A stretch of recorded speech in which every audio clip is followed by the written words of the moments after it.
Արամ ջան, ողջույն։ Ողջույն։ Սկսենք։ Սկսենք։ Գնացինք։ Քեզ երբևէ սպառնացել են հումորներիդ համար։ Այո, աղանդավորներ։ Քո ամենահաջող հումորն երբ է եղել։ Տիգրան Արզականցյանի նմանակում։ Քո կոնտենտը ավելի շատ մարդկանց ծիծաղեցնում է, թե սովորեցնում։ Ծիծաղեցնում։ Քեզ համար կարևոր են դիտումները, թե ավելի շատ որ վիդեոն ասելիք ունենա։ Վիդեոն ասելիք ունի։ Եթե մեկ օր արկել են հումոր չանես, ինչ կանես։ Այդտեղ կմեռնում։ Իսկ ընկերներիցդ մարդ կա, հումորներիցդ նեղանում է։ Ոչ, Ով է առաջինը տեսնում քո կոնտենտը։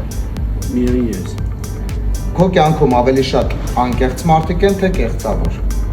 Իսկ շկոլիս արծեր երկուսից են։ Երկուսից։ Քեզ ասում են, որ դու իրականում լրիվ ուրիշ մարդ ես։ Այո, շատ։ Երբևէ խնդրել են կոնկրետ մարդու հետ կապված կատակ չանել։ Այո, չեմ ասի։ Քեզ երբևէ զանգել են վերևներից, որ հումոր չանես։ Այո, հրեշտակներն են զանգի, ասել են գժերի գործ ունես։ Չէ, չի եղել։ Լավն է։ Ըստ քեզ հայկական շոու բիզնեսում կա մարդ, ումից վախենում են եւ հումոր չեն անում տվյալ մարդու անձի հետ կապված։ Ոչ։ Ով է այն մեկը, ում անձի շուրջ կատականես ամբողջ համացանցը կպայթի։ Շլդիկ Շալիկո կամ Տիգրան Արզականցյանի նմանակում։ Тамашачилар, я знаю, что вы меня коротумляете, джигрехелерлерим, сетистулянумляете,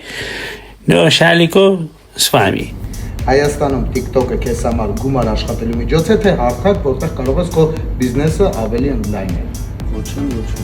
Հայաստանից դուրս ստենդափ հյուրախաղեր կան ոչ ժամանակներս։ Այո, լինելու են Եվրոպայում, ապրիլի 25-ին Բեռլինում, մայիսի 1-ին Նյուրնբերգում, մայիսի 2-ին Համբուրգում։ Լսեցիք, անպայման կգնաք։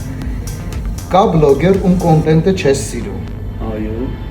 բայց ում չեմ ասի։ Լավն էր, արդեն ուզում էի ասել, որն է այն թեման, որի մասին չես խոսում, մտածում ես, որ վտանգավոր է։ Չկա։ Դու քեզ համարում ես բլոգեր, թե դերասան։ Ինչ չես անի կյանքում։ Ինչով այլ չի, հայ տղան։ Եվ վերջին հարցը, ինչ կմաղթես մեր բլոգերներին։ Որ մի քիչ ավելի մասնագիտանաս։ Շնորհակալություն Արամ ջան հաղորդմանը մասնակցելու համար։